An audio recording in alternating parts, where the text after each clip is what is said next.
I feel phenomenal, How many to be how honest. many podcasts have you done? I think maybe two or three. Not many at all. Wow. What an How many have you opportunity, done? You would have man. done hella podcasts. It depends on how you're counting. Like, how many have I hosted or how many have I been interviewed on? Both. I've hosted 250, no, sorry, 274 maybe. And then I don't know what number I'm at. And then as far as being interviewed, I've been interviewed over 80 times. And that happened all within a year and a half span. That was about Damn. 2018 to 2019. And since then, I've probably only gone on maybe three, right? I go on like one per year at this point. This year it was Stick Talk, and that'll be coming out soon. And I probably can guarantee you I won't go on another one this year. So we'll see what show I go on next year, man. Maybe But I'll it's drop one. like, yeah, dude, like you would rip. You're on YouTube too. I mean, you could probably do a little bit of repurposing. I know Layla Hormozy, who we were talking about, I noticed as I was binging her podcast while I was driving this weekend, as well as your some of the course material in your school community. I was doing both, but I was binging hers, and I noticed that she's like 25% of her podcasts are repurposed YouTube videos. Some of them are original content, some of them are YouTube videos. Mm. But and then the cool thing is like she has the video, Spotify, like you can watch the video on Spotify. So you can do that with hers too. So it's a pretty cool format. But anyway, we're here to talk about you today. Leo Moore, thank you for being here, my good man. I'm so excited to introduce you to a minimum of 1,000 people, man. I wanted to introduce you to my people and just the world in general, because I think that, and you've heard me say this before, I was going to say you're probably tired of hearing this, but you're definitely not. We were at the Client Ascension event. We were hanging out in London a couple of weekends ago. It's almost a month ago at this point. And I told a few people, I was like, yeah, this guy, Leo Moore, he's the smartest guy in the room, including the founders. Don't tell anyone I said that. But now the secret's out, so I know no better way to introduce you than that. As far as your business goes, go to sophronsolutions.com. That is SOPHRON. There's actually a pretty cool meaning behind that word that I've come to learn in the past week or two since becoming Leo's fractional chief operating officer. We were talking about that in the general channel. Some of your salespeople were asking. Yep. But yeah, man, pleasure to have you. Thanks for being here. Yeah, I appreciate the intro. That's a big intro. So I've got to back it up here. Hopefully, I can Yeah, man. sound You semi can. coherent. You always bring the sauce. We'll I'm see. not We'll worried see. about that. I'm Yeah. excited, man. I'm excited. It's a really good time to be in the space. I think just based off the space alone and how things are going at the moment, it's honestly better than ever. So I'm keen to chop it up. I'm always keen to talk shop. Yeah, mate. Keen to talk shop. So Australian. Anyhow, let's start here. Generally, how would you describe yourself as a human being? How would I describe myself? That's a good question, actually. I took a test on this recently, like a personality test, and the best and shortest way is my dad is a surgeon and my Same. mum's a florist, Hmm. and that shows. And I think a lot of people that know me, when I tell them that, they're like, yeah, like that actually does make a lot of sense, because I've got a lot of mechanic traits, as in like builder, um, creating things like systems, like improving processes, like all this stuff, and getting really diligent and systematic and mathematic. But then I've also got this massive side of like a creative, like not necessarily like a creative edge, like I'm into art that heavily or anything, but just a little bit of a, not, I don't want to say a streak because it's a little bit too much of a flex to say like, yeah, I've got a creative streak. But I've got, somewhat of a creative inclination, that comes out and combines with the surgeon, the mechanic side of me as well. So if I was going to put it into like a little set of phrases, it's like my dad's a surgeon, my mum's a florist, and it shows. That's pretty cool. The It's actually type really A. convenient. It's a really convenient, like, it's convenient that they're just there. Like, yeah, that's kind of the situation. Yeah, totally.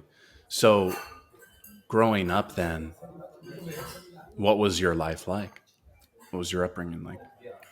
My upbringing was it was, And you're still growing up, man. You're only 20 years old. Let me yeah, highlight it's, that I mean, it's for the continually people, going man. well. It's continually going Yeah. well. The growing up process. I'll let you know when I finish.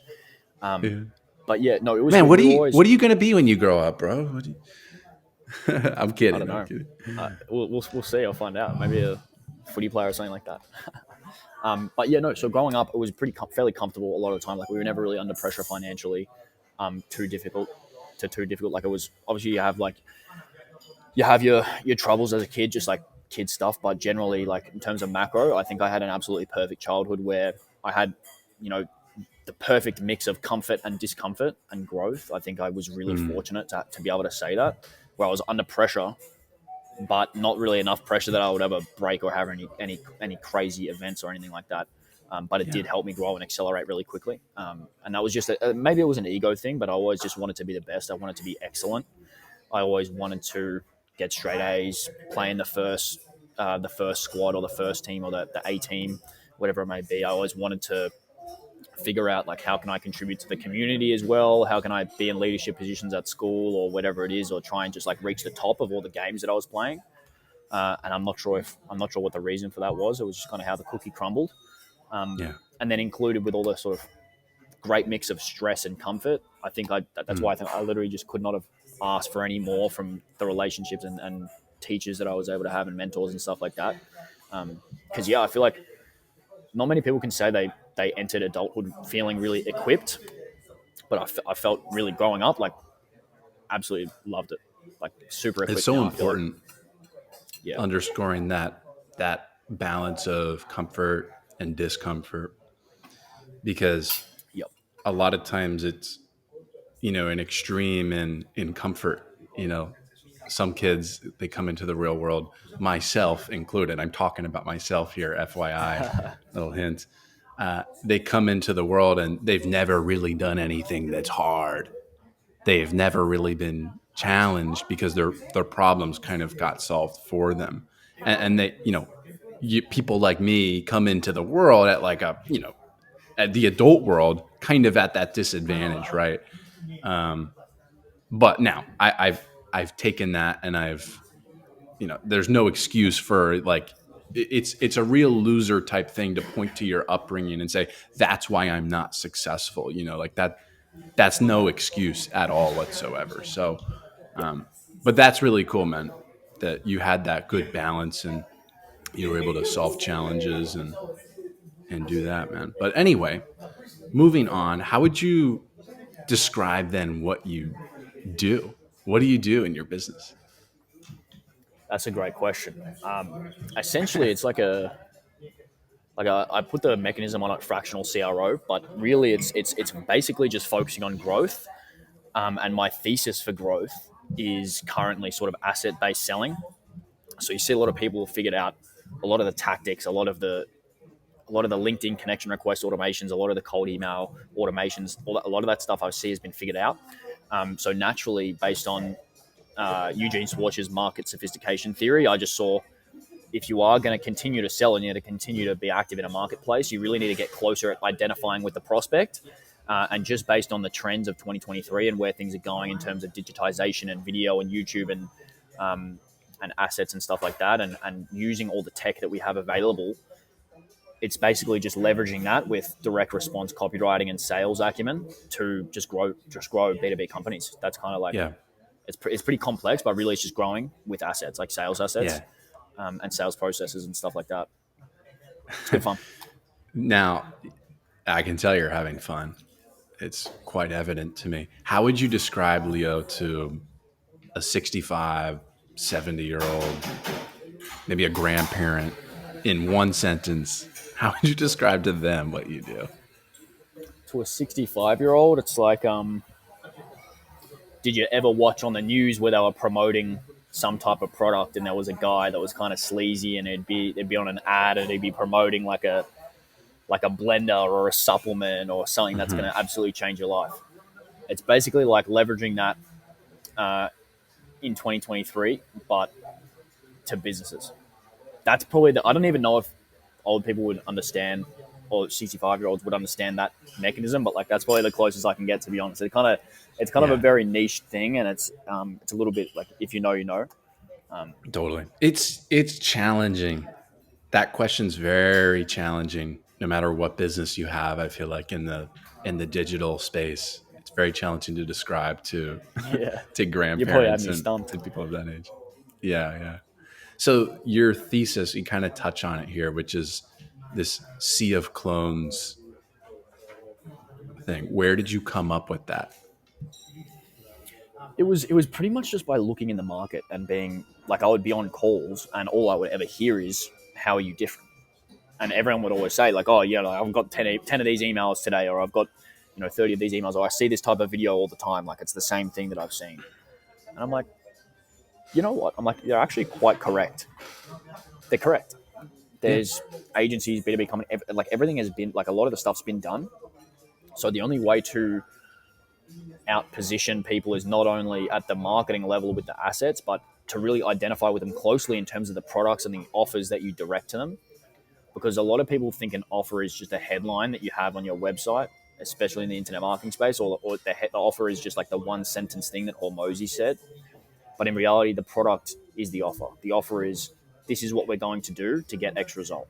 So to manipulate that at the product level then lets you allow, like it basically allows you to have superior marketing because you have a better product. So the product basically fuels the marketing and the sales, and they all sort of integrate with each other. And I learned that from Nick Cosman, where it's like you have the product, the Mm. marketing, and the sales all very much integrated and fueling each other, and that's how you can kind of sell yourself into product market fit.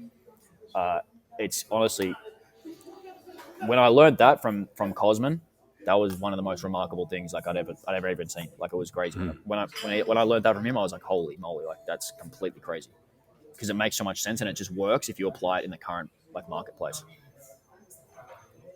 When I think of sea of clones, like, I think of Twitter and people posting cold email strategies and stuff like that. And whether it actually works or not, now everyone's going to start doing it.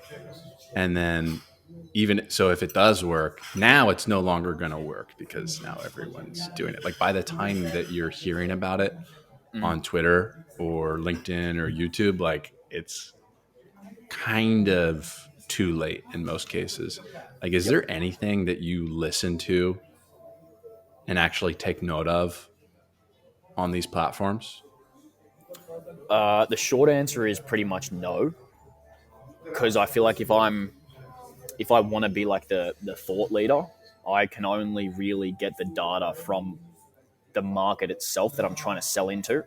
Because if I'm getting secondhand data, it's like I learned that in history class in school. The primary source is superior to the secondary source because it becomes a kind of Chinese whispers where if you listen to your competitors all the time, you're trying to copy them all the time, which became really popular with funnel hacking, which I think has its place still. But the primary source is the customer uh, and the marketplace that you're trying to sell into. So if you can manage to get that data directly from the source, directly from the horse's mouth, Yeah.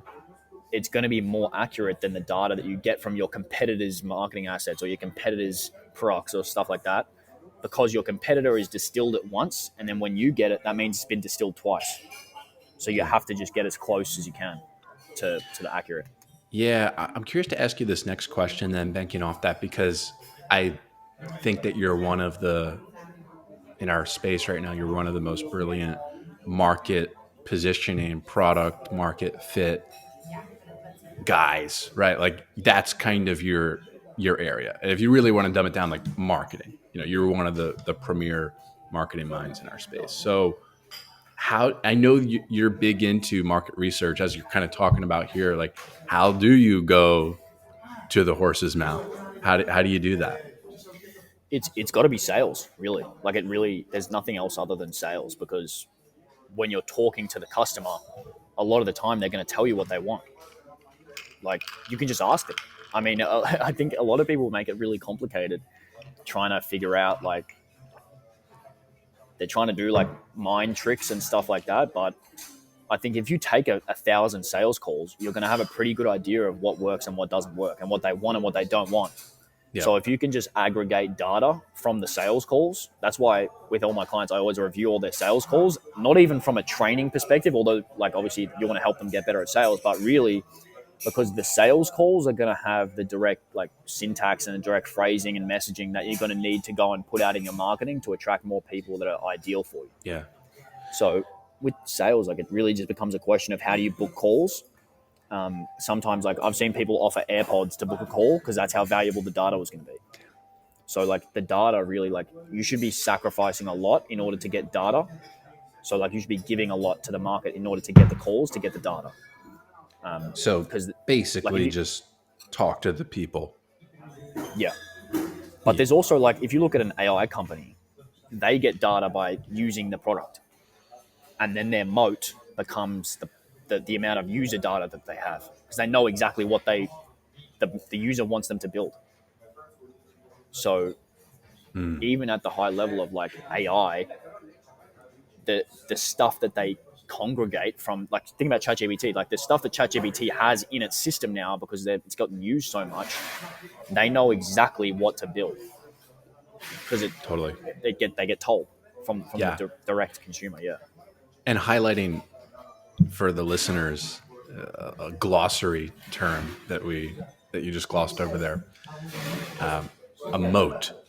I assume that we are talking about the moat around someone's business that not only differentiates them but prevents other people from really being able to even copy them. They've got a moat around their business that kind of makes it not replicable for other Yep. people. Is Yep. that the It's term just we're talking about? correct. Yeah. It's essentially just protection from new entry. Because the thing is like now like moats are becoming more and more um,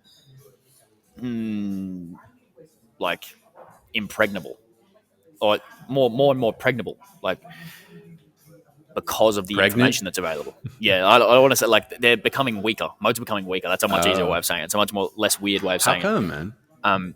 Just because of there's so much information available.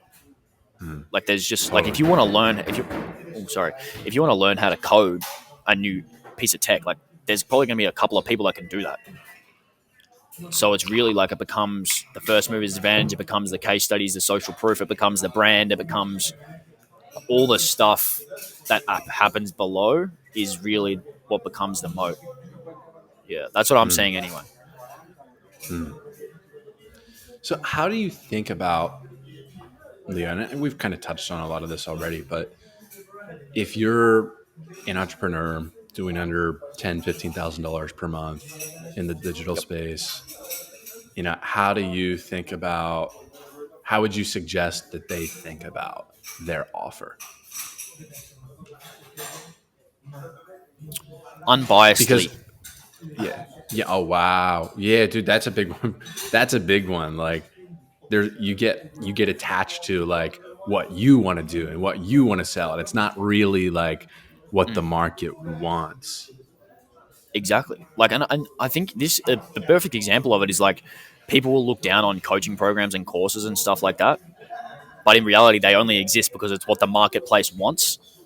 So there's kind of often a lot of people on the sidelines that'll say like, "Oh, like you're a course seller, you're a coaching program." And as someone who doesn't sell either of those, you can objectively look at it and say, "Look, it wouldn't exist if it wasn't the specific thing that people really want to buy."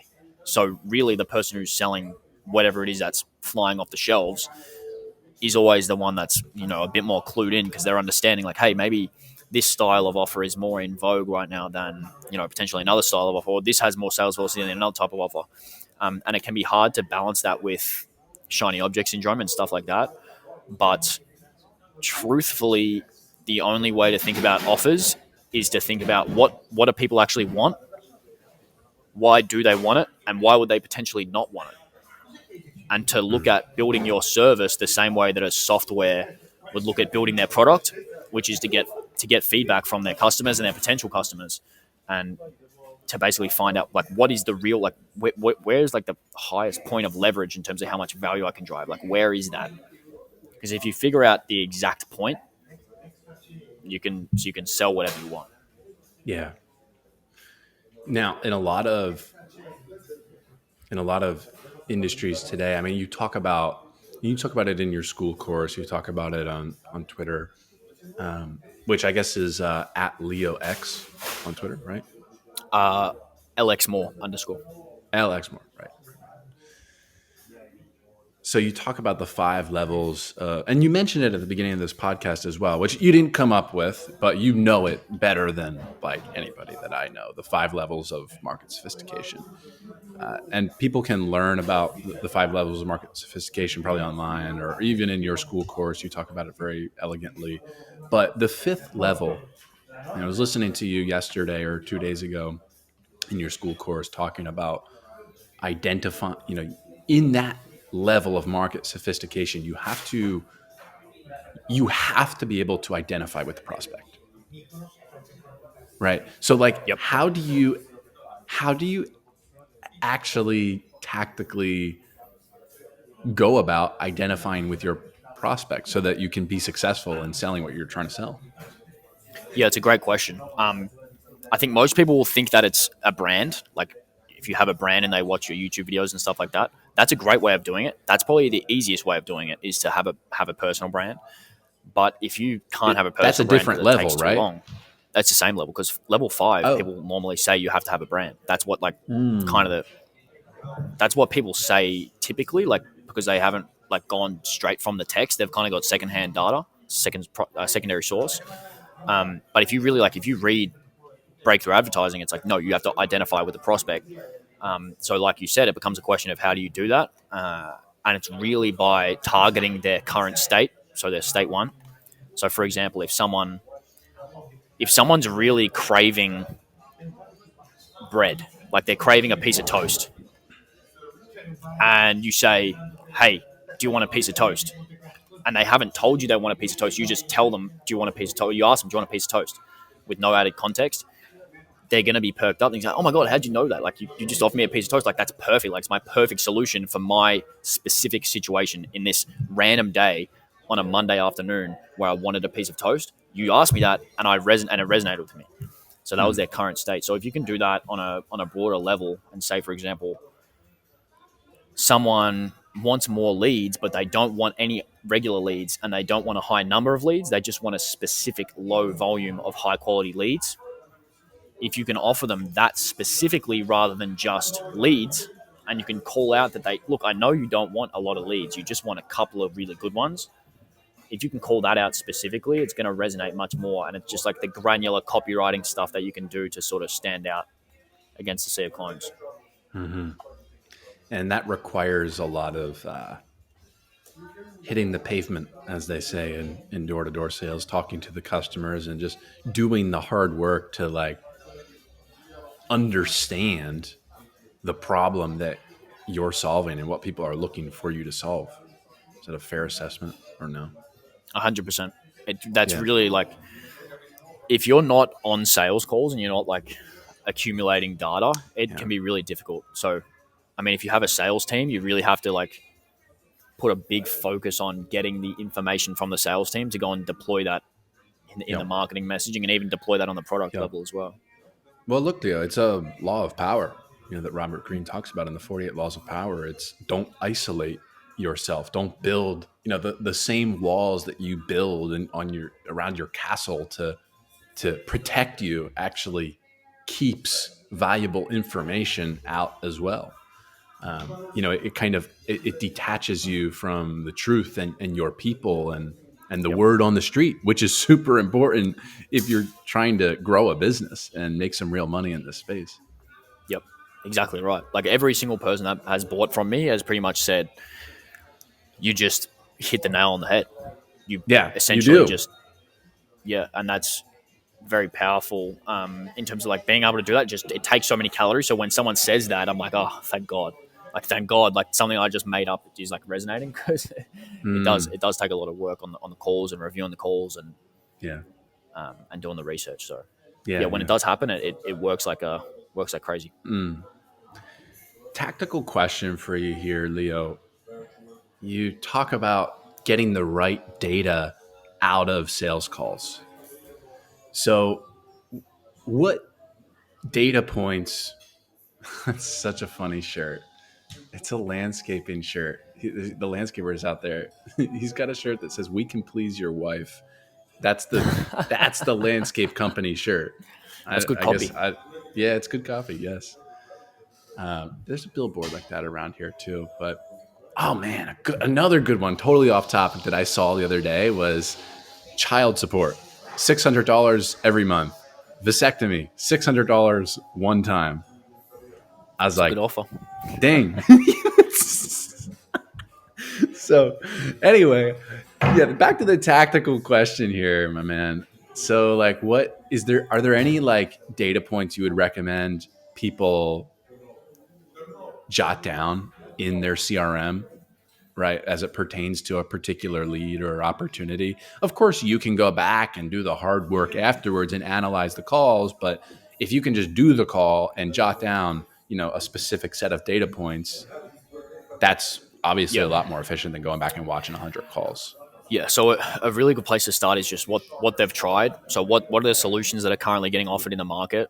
What's the stuff that's working? What's the stuff they Yeah. like? What's the stuff they don't like about what's going on in the market? And you just ask them. Like, it's pretty straightforward. You just ask them, what have you tried that's worked? Why do you think that worked? Why do you think it didn't work? What's your suspicion about that? Um, that sort of stuff. Like, where do you think the market's going is a really good one as well. And really just getting their rationale behind what their suspicions are and what their roadblocks Yeah. are as well. Because then, if you can provide something that sort of is based on that information, and it really like sort of goes alongside their beliefs, and you can base a product off that, everyone sort of wants to be right. Like, they're gonna like you if you completely confirm their beliefs. So this is like Yeah. it's a one sentence persuasion course. It's probably the best thing ever. For my copy is just knowing how to confirm beliefs, confirm suspicions, allay fears, and stuff like that. I can't remember the exact sentence off the top of my head, but if you look up one sentence persuasion course, it's going to take you through it, and you can build a lot of rapport just by learning that stuff: fears, dreams, desires, roadblocks, frustrations. This stuff. That's what you need. Yeah.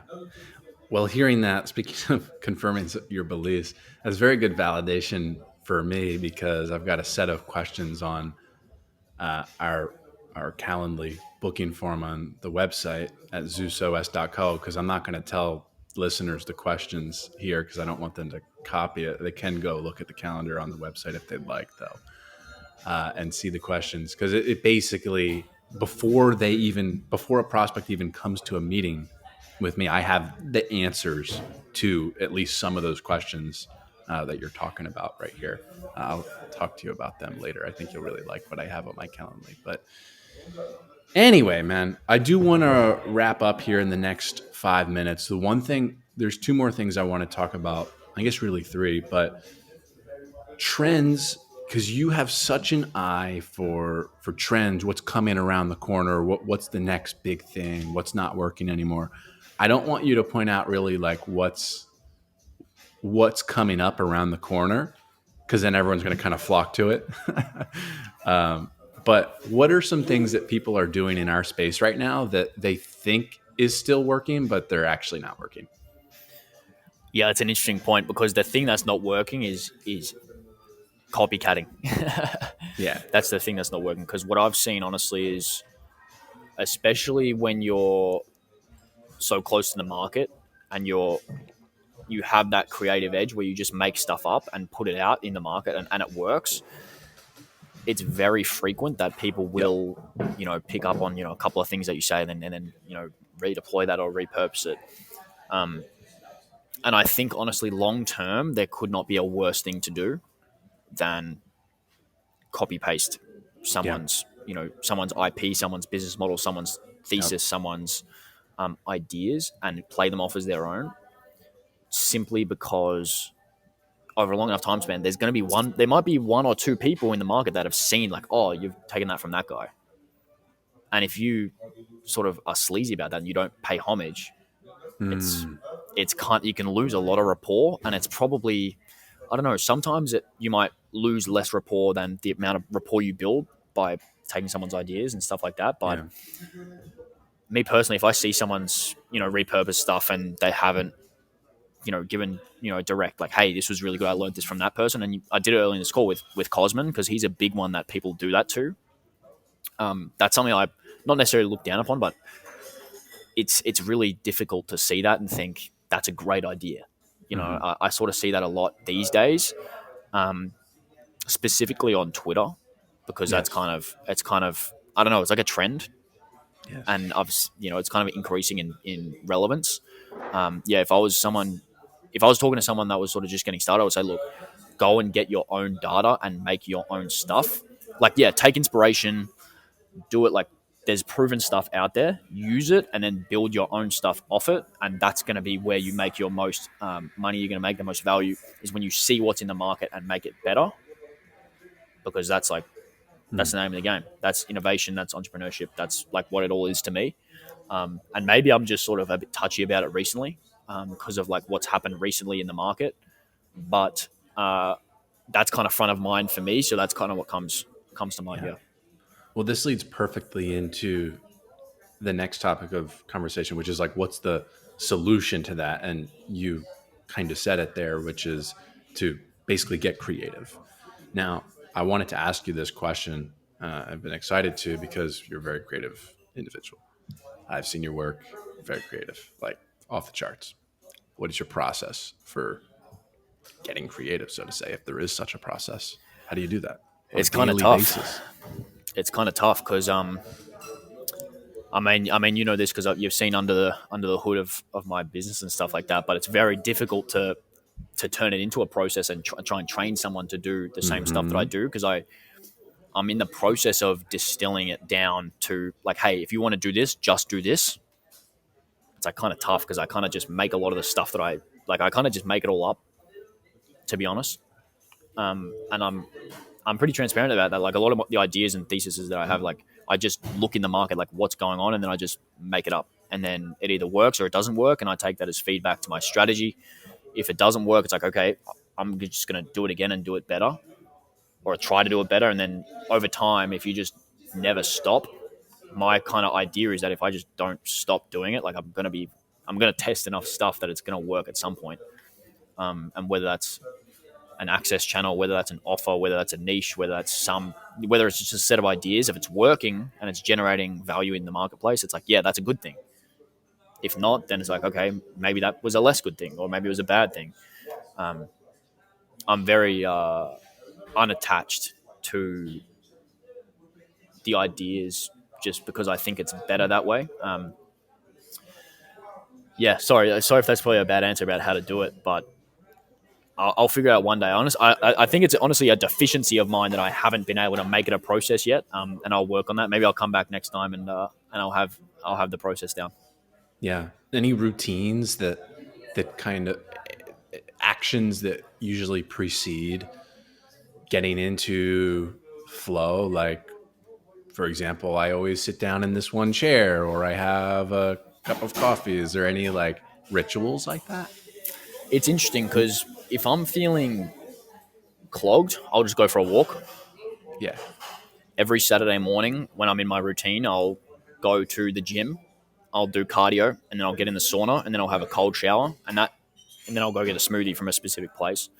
And that process takes like 3 hours. Like, I really stretch out, like a big gym session, big cardio session, big sauna session. That was loud. A big sauna session, and then a big, like, not that big of a cold shower, because it's obviously pretty excruciating. After a sauna, like, you kind of get zapped a little bit, but that's like a defibrillator for your body and your Oh mind, like yeah. your Yeah. hormones. And Like, it's like zaps testosterone. you. Yeah. Uh-huh. So yeah, after that, in that process, I often have a lot of good ideas. But in saying that, I do have a lot of good ideas just randomly. Like, probably the best angle that I've come up with in the last 6 months actually came to me in a dream, which is pretty random. Yeah. Like, I just thought of it overnight, and then I was Mm-hmm. like, oh my god, like, that's gonna work. And then I tested, and I was like, yeah, this works really well. It was actually for Mm. one of my clients, but yeah, it's just infinite. Like, Yeah. it's What really about hard to distill. Probably the what Saturday about morning thing. what about screen habits? Because I feel like it's hard to continually regularly on a daily basis have ideas if you're looking at a screen every hour, every second of the day? I mean, what are your phone habits like? I mean, obviously, you can only do so much about working from a laptop. I mean, that's what you're doing. You're living out Yep. in Italy right now, and you're doing work on your laptop. That's where work happens. But outside of that, are your phone habits good, or like what's that look I'm like? uh I'm pretty entrenched in like the metaverse. Like I'll be on my laptop, phone, everything. Like it's very Mm, rare that I will not be working. wow. Yeah, I agree. It does halt the creative side a lot, but in the phase that I'm in now, it's very much like a build phase. It's a bit less creative. Sometimes that does stunt the creative process a little bit, but I find I can tap in pretty well if I just go for a walk or I go to a new place or something like that. I can kind of defibrillate myself when it's necessary.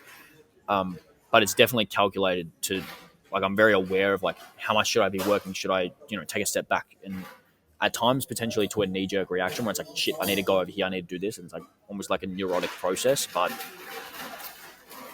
I think, yeah, it depends on the phase you're in. So I think Yeah. if you're really looking for inspiration and stuff like that, like, yeah, get off the screen, go outside, walk in nature, stuff like that, really helpful. But at the same time, if you need to like build and you need to train people and you need to make culture and stuff like that, like you need to be on the phone, you need to be on Zoom, you need to be in Slack, you need to be in Google Docs. Like you know, just go to your room and sit there and don't leave Yeah. until it's fixed. Is like my Mm. mindset. Hmm. Well, Leo, man, thank you so much for being here today. It's been a nice, free flowing conversation. I feel like we hit just about everything I wanted to hit. My final question for you, though, is at this point in your life, you're hanging out in a cafe in Italy. You're 20 years old, and you're doing pretty well in business. What are your one or two beliefs or golden rules that you have about business and or life right now? Great question. So two beliefs that I have about business or life. Damn, that's whole to me. That's stopped me right in my tracks. About life, number one, I would say I think you get what you want a lot of the time, or you get what you need a lot of the time. So a lot of the time, if I feel too much resistance, I'll really really assess like what do I want here, like what's the goal here, and like reground myself to like the north star. Like okay, like what am I doing here? What's the point of this? And if you're feeling stuck and I redefine that, a lot of the time I can find the direction by like reverse engineering based off the North Star. A lot of the times it's just like you have to define the North Star really honestly and really clearly about like what are you trying to actually do. So a lot of times I get a lot of value out of that. So number one would be you get what you want. Um, Number two, damn, that's tough. I don't even know. There's so many. It's hard to make it two. I would want to have I want to write an anthology about my beliefs on life. Like I'm going to write a book or something Hmm. um, at You some point. basically But write a book every month in terms of the amount of words that you write. So yeah, I can like imagine a really good book yeah, coming from you in the future.